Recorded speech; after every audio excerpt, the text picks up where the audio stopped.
Value zone hyper mart ఇప్పుడు మన అమీర్పేట్ లో ఈ సెప్టెంబర్ 18న గొప్ప ప్రారంభం.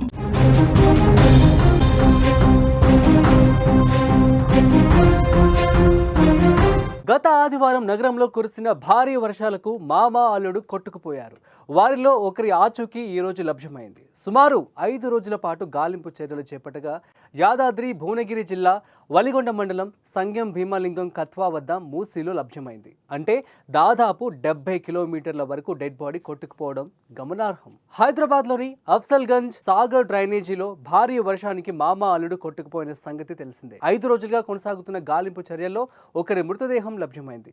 నల్గొండ జిల్లాలోని మూసీ నదిలో అర్జున్ మృతదేహాన్ని సహాయక సిబ్బంది గుర్తించారు. వెంటనే సమాచారం అందుకున్న కుటుంబ సభ్యులు అక్కడికి బయలుదేరి వెళ్లారు. మరొకరి మృతదేహం కోసం గాలింపు చర్యలు కొనసాగుతున్నాయి. అయితే గత ఆదివారం రాత్రి కురిసిన భారీ వర్షంతో ముషీరాబాద్ వినోబా నగర్ కు చెందిన దినేష్, మల్లేపల్లి అఫ్జల్ సాగర్ కు చెందిన అర్జున్, రాము వరద నాలాలో కొట్టుకుపోయారు. హైడ్రా జిహెచ్ఎంసీ సిబ్బంది గత 5 రోజులుగా వరద నాలాలను జల్లెడ పట్టినా ఫలితం దక్కలేదు.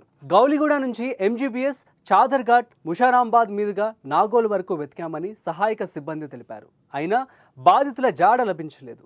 ఇవాళ నల్గొండ జిల్లాలోని మూసీ నదిలో అర్జున్ మృతదేహం లభ్యమైంది. అతనితో పాటు మిస్ అయిన రాము మృతదేహం కోసం అదే ప్రాంతాల్లో డిఆర్ఎఫ్ సిబ్బంది గాలిస్తున్నారు. ఇదిలా ఉంటే మరోవైపు డ్రైనేజీలో పడి దినేష్ భార్య రాజేశ్వరి, 3 ఏళ్ల కుమారుడు అతని తల్లిదండ్రులతో నాలా పొడవునా తిరుగుతోంది. ఆదివారమే మ్యాన్ హోల్లో గుర్తించిన దినేష్ ద్విచక్ర వాహనాన్ని మంగళవారం డిఆర్ఎఫ్ బృందాలు వెలికి తీశాయి. అప్పుడు అక్కడే రోడ్డును పగలగొట్టి సిబ్బంది లోపలికి దిగి వెతికారు. అక్కడ ఎలాంటి ఆనవాళ్లు లేవంటూ బయటకు వచ్చేశారు. అప్పటి నుంచి నాలా వెళ్లే అన్ని మార్గాల్లో డిఆర్ఎఫ్ సిబ్బంది గాలిస్తున్నారు. మూసీలో డ్రోన్ల సాయంతో గాలింపు చర్యలు చేపట్టారు.